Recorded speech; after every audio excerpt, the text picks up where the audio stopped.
तो नमस्कार साथियों। वैसे ही दुनिया में इस समय कोई कम टेंशन नहीं चल रही है।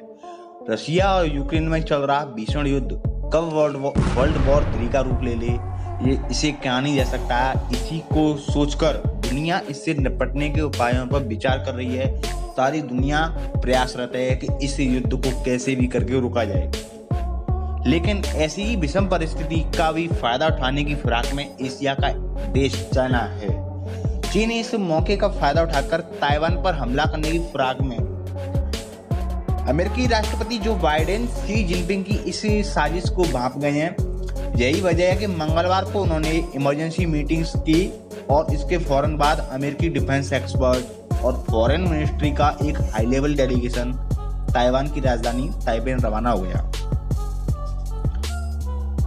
चलिए जानते हैं कि आखिर यह पूरा माजरा है क्या। कुछ दिन पहले की बात करें तो न्यूयॉर्क पोस्ट ने एक स्पेशल रिपोर्ट में दावा किया था कि चीन की फौज यूक्रेन के हालात का फायदा उठाकर ताइवान में कोई बड़ा मिलिट्री ऑपरेशन कर सकती है। इस बारे में पेंटागन और CIA ने ताइवान की सरकार को खुफिया तौर पर जानकारी दे दी और ताइवान को पूरे तौर पर चौकन्ना रहने की हिदायत दी तथा हर परिस्थिति में तैयार रहने की हिदायत दी है। ताइवान पर चाइना आक्रमण कर सकता है और यूक्रेन की तरह जो यूक्रेन पर हो रहा है उसी स्ट्रेटेजी को अपना सकता है। बाइडेन प्रशासन को जैसे ही चीन के इस खौफनाक इरादों के बारे में जानकारी मिली तो पेंटागन को हाई अलर्ट मोड पर रखा गया है और इमरजेंसी मीटिंग्स का एक लंबा दौर चल रहा है। इसके बाद मंगलवार को बाइडेन को पूरी जानकारी देकर हालात की गंभीरता से रूबरू कराया गया। स्थिति की गंभीरता को ऐसे समझिएगा कि ताइवान भेजे गए डेलीगेशन को पूर्व joint chief of staff Mike Mullen lead कर रहे हैं और इसमें कई ऐसे अफसर हैं जो पूर्व सरकारों के साथ काम कर चुके हैं। अमेरिका में एक बहुत अच्छी परंपरा रही है कि काबिल शख्स, चाहे वह विपक्षी पार्टी का हो या अपनी पार्टी का, उसे जरूरत के अनुसार सरकार का हिस्सा बनाया जाता है और उससे सेवाएं ली जाती हैं। वैसे ये बात मुझे तो पर्सनली काफी पसंद आई।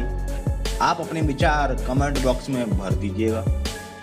वहीं अगर जनरल मुलिन की बात करें तो उनका ताइवान और उस क्षेत्र के बारे में काफी गहरी जानकारी है उनको, और साथ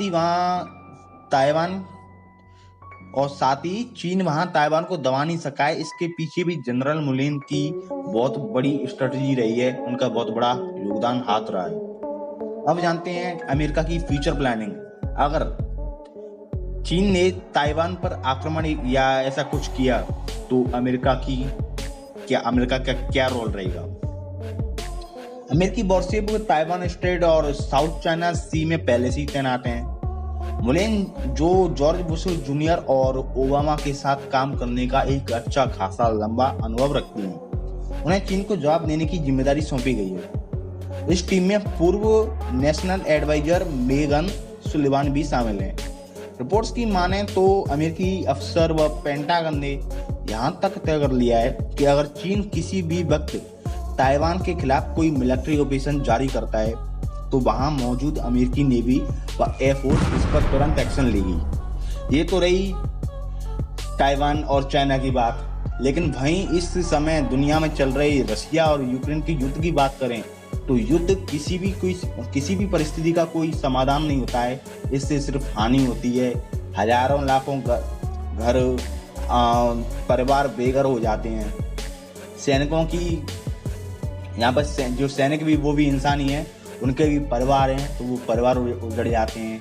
तो हम इस युद्ध के कतई खिलाफ हैं, पूरी तरह से खिलाफ हैं और हम चाहते हैं कि वापस एक बार फिर कूटनीति का दौर वापस आए और बातचीत के जरिए जो भी फैसला हो, जो भी कुछ हो, बातचीत के जरिए सुलझाया जाए। हालांकि भारत का भी स्टैंड इसमें यही रहा है कि भारत ने सदा मानवता की सेवा के लिए काम किया है और इस समय इस परिस्थितियों में भी भारत ने मेडिकल हेल्प यूक्रेन के लोगों के लिए मानवता के हेतु जारी की है।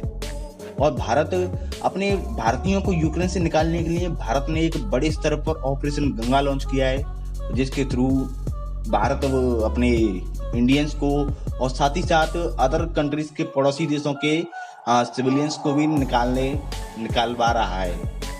तो हमारा भारत का तो बस यही स्टैंड है कि कैसे भी करके इस युद्ध को टाला जाए, खत्म किया जाए और एक बार फिर कूटनीति डिप्लोमेसी के जरिए सारी विवादों को सुलझाया जाए।